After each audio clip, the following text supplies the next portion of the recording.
What's up, everyone? It's Leon Russ here, and today we're gonna have some fun. Talking about fun, I hope you had as much fun as I did with the last episode. But I thought, like, with an EOP that is really bulky, it's good in competitive settings, but in general, we all want to have the EOP that hits really, really strong. And so I thought, this time, why don't we go with a more glass cannon build? And I hope you will enjoy this. So starting out, I have those two sets that I really want to showcase here. It's basic intelligence close combat set with a cloudy, and then also a strength set. Both have crazy amounts of damage, and let's just say, let's have some fun with it. And here you can see the end set, and I mean, it's just stunning. I just love it.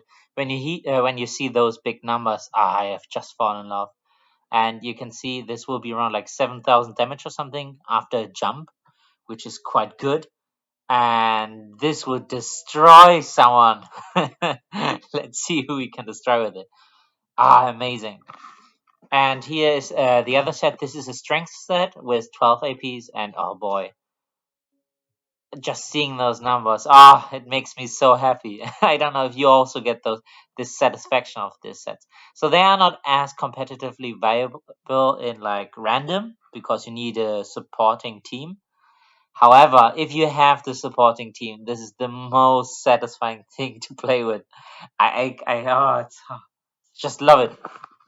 However, the problem why it's less viable and relies heavily on team support is because you need 2 rounds of just buffing, which results in really passive gameplay until then. And this invites the enemy to just hit you and trash you. So without the right support, this is not viable. Let's jump straight into it. So let's see, I'm playing with an Eno and a Fogger, which both can support me with AP, healing, and positioning, which is really nice. And I don't play against a Faker, so I decided to go straight into damage. So strategy-wise, there is really not much to say. Basically, a buffed Ioп will tend to keep the enemy away because they don't want to get hit, and they will just support me and buff me until it's time for me to hit in turn 3. So I have a cloudy. This means that on uneven, so odd turns, I do 20% more damage, and on even turns 10% less. So I'm waiting for an odd turn to just go mental.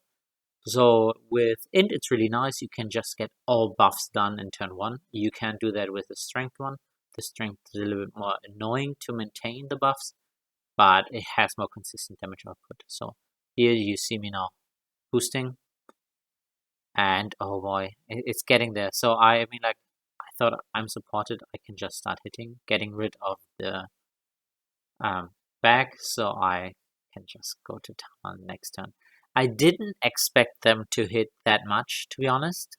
They heavily hit me this turn. This is also due to the Hooper just making me vulnerable, I think. And yeah, the Xela really hurt me. But this is why I have a team that supports me. So in usual with this kind of team, or with this kind of Iopp, in turn 3, it decides if you win or you lose. By turn 3, actually. So and now it's Xelos' turn. Everything is positioned completely perfect, and oh boy, yeah, that really hurts. I'm almost dead. But the yeah, see, that's why I usually go Agibulki. But this Fogger really supports me, gives me AP, heals me, and blocks the enemy from hitting me, so the Eno can't really hit me. Or has problems with it. He's Agi, so he can hit me, but not too bad. And yeah, it's really strategy-wise, it's quite simple. You stay back, you buff, and then you will have an amazing turn 3. So this is now amazing turn 3. I decide to go the Xela, and just look at it, 3,000, almost 3,000 damage just by the weapon IAP, and check it out. So the sword does 3,000 again, but I decided, instead of trying to kill both, which is definitely an option, I would fit. But yeah, by now the fight is pretty much over. It's 3 versus 2 now. I have enough HP to survive.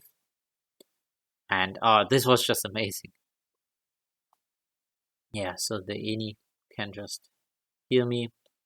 And this is what I mean. It's so dangerous. I'm basically just a sword, and they are the body wielding me.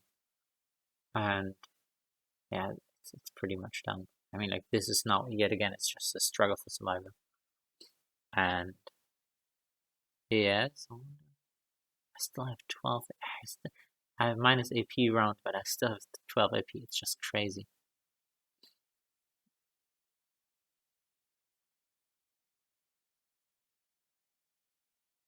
Okay. Yeah, no, I really enjoyed. You can comment if you enjoyed also, or if you want to see something else. If you, I would be actually curious if you enjoy more like the strategic long-term gameplay, or if you really just enjoy the rushdown. Actually, there are three different sets. You can also go just strength rush, where you're a little bit more bulky and you have like consistent damage output. I think this is in general more viable. Or you like this glass cannon, full hit. Um, but anyways, while you commenting, I will commentate the next fight. So here again, I'm with a Sadida, which can support, and Sakria, I think, yes. And in general, not the best support for me to be like a real rush player, but I think it will get it will get it done. Let's see. Yeah, I'm basically. I mean, like, there's nothing else to add. I'm just basically waiting for turn 3, hoping that the enemy doesn't rush us by then, and then try to go to town on them. Here, buffing again. This is again the int setup. I will afterwards show you some strengths setups, and then we will have some fun. Man. Thank God the enemy didn't rush straight in. This always catches me off guard when I'm in this kind of set. Also, I wear a shield that makes me reduces my melee resistance, so I die way easier than usual.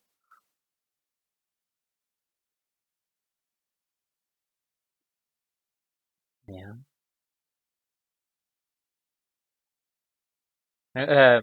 Do you have? Do you guys prefer any other like hitters? Do you prefer like a good Oogie or Mask Rush or a Sakria? Like Sakrias can go do crazy damage. You can just comment what you like. I can definitely try to make it happen with another shout of mine. I've basically a chance, and I'm happy to give you the content that you want. So now it's turn 2 now. I'm about to boost. Usually I tend to boost turn 1 just so I have turn 2 to kind of set things up, position myself, and sometimes hit. But when I'm afraid that some enemy might unbewitch me a turn or something, then I boost later. But this is really problematic because the Uginaks are always a problem because they are so bulky and still hit so much, are always in your face and erode you. So I think Ogis are really annoying to fight against, and you always need to watch out for them. Yeah, I don't like Ogis. I like Ogis, but I don't like them. At least not when I face them. Even though they're not the hardest matchup, but it's just like annoying to always have somebody pressuring you. Pressure is always really annoying, especially with an IOP. And here, it's finally turn 3. Yeah, I'm already like eyeballing on the Fogger, and yeah, let's see. I don't know if I'm able to kill it because I can't jump straight next to him. So if you jump straight next to him, you get 15% more damage on him. And this is usually the 15% that decides if you can kill him one turn or not. But nonetheless, this will do massive amount of damage. See, I'm sadly 1 off or 2. But still, oh, look at this! Boom, 1,500, and now to the finale. Oh, Sword of Fate is such a nice attack because it's just nice seeing the big numbers. It's also fun to do like the old Inxila where you have just like a massive like hit so many times that it's in the end a huge damage count, but just doing like one massive attack that does this one big number, it's just way more satisfying. with Xela, I always felt like surprised that the enemy was dead because all these small numbers of damage that popped up, you don't realize that they accumulate to the same amount of damage, but it actually does. But I feel like this one hit, big damage, is just super rewarding. I actually want to like add sound effects to it, like BAM! Hmm. Yeah, I mean, like I so this is different than usual because I would say like uh after turn 3 when you kill someone it's over because 2 or 3, but Sakria is heavily damaged and I not completely messed up, but I should have bit him. But I realized too late when I didn't have enough MP left, which is a little bit sad. And yeah, that basically killed him. But yeah, the Sadi is in the back. He's heavily destroyed by the pandemic, the corona. So when you get this agility poison by the Shrum, you get massive damage and you infect everything around you in a 2 square range. And so this affects people that crowd together way more, especially a Sadi that is among his whole his summons. Yeah. So, but anyways, so now we have the problem. The Sadi lacks the damage to kill the Oogie, and I don't have the most HP left because I'm not the most sturdy, especially because I have lower CC resistance, so melee resistance. So it was like, can the Sadida support me enough to so that I get the kill? Because if the Oogie kills me, then it's over. One-on-one, the Oogie will definitely win against this Sadida, especially when you saw how hard he struggled with the pandemic. He couldn't get it to stop. Everything died. Um, oh yeah, and I blocked him actually. Yeah, I do this sometimes. Block. I don't know. Maybe it's just passive aggressive when I'm annoyed. Sometimes I regret blocking people because it's just like, hmm. But yeah. But anyways, so I could just boost. It's a minus cloudy turn, so I do less damage here. And I just try to get the Oogie off my back, but I didn't realize that everything around it locks me, so I basically just stay in her face. Didn't do much. And yeah, it's crazy damage, and I was quite afraid. But, whew. But the Sadida pulls through and heals me enough, and I survive. And this leaves me now the chance to just blast him. And it's done deal. So it was kind of scary for a bit because I didn't know if we could beat that Oogie with a full HP and me being a little bit targeted and the Sadi maybe a little bit noobish. But he's now doing the right thing, healing me and everything, and supports me enough so I can deal the damage and he can be. I am the sword and he's the shield. Mm. Yeah, it now it's done. Now I'm not worried anymore. Finally, you can relax. The Oogie has just 1,500 left, and it's just over. It's still nice to see him try. Oogies just do so much damage, and they're so sturdy. It's crazy. Oogies and Sacks, it's always shitty if you see them in the enemy team because you know you will struggle to kill them. I love Sadi so much. Even though a lot of people hate them. And I also hate them when I face them, but when I play them or when they play with me, I always love them. GG. And tell me if you want to have the original sounds, like crits and stuff, to make it cooler. But GG.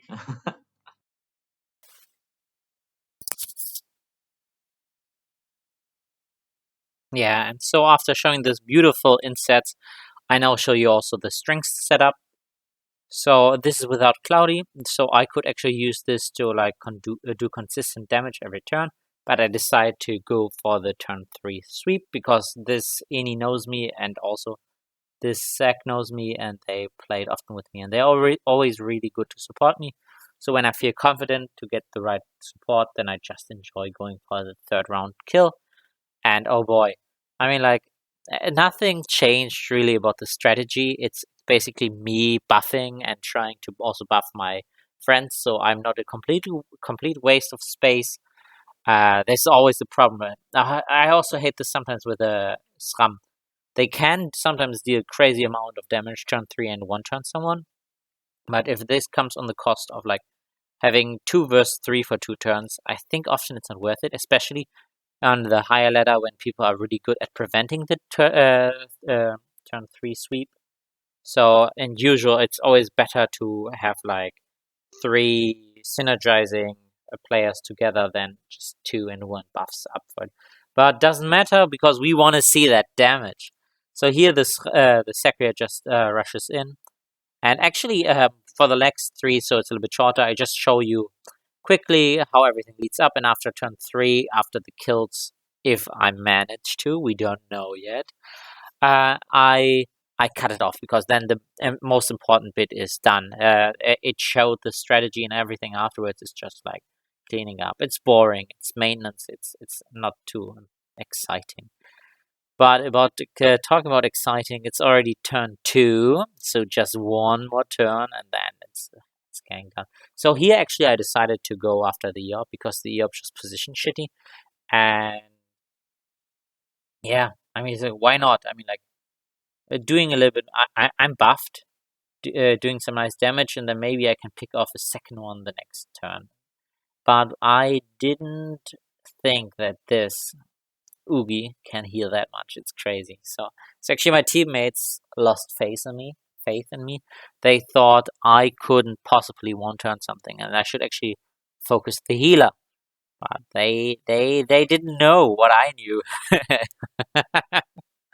That I can just annihilate it. It doesn't take that much skills, to be honest. It's just you need to somewhat position right and hope that you have good teammates. But it just feels like you're so overpowered. You just feel so amazing, to be honest.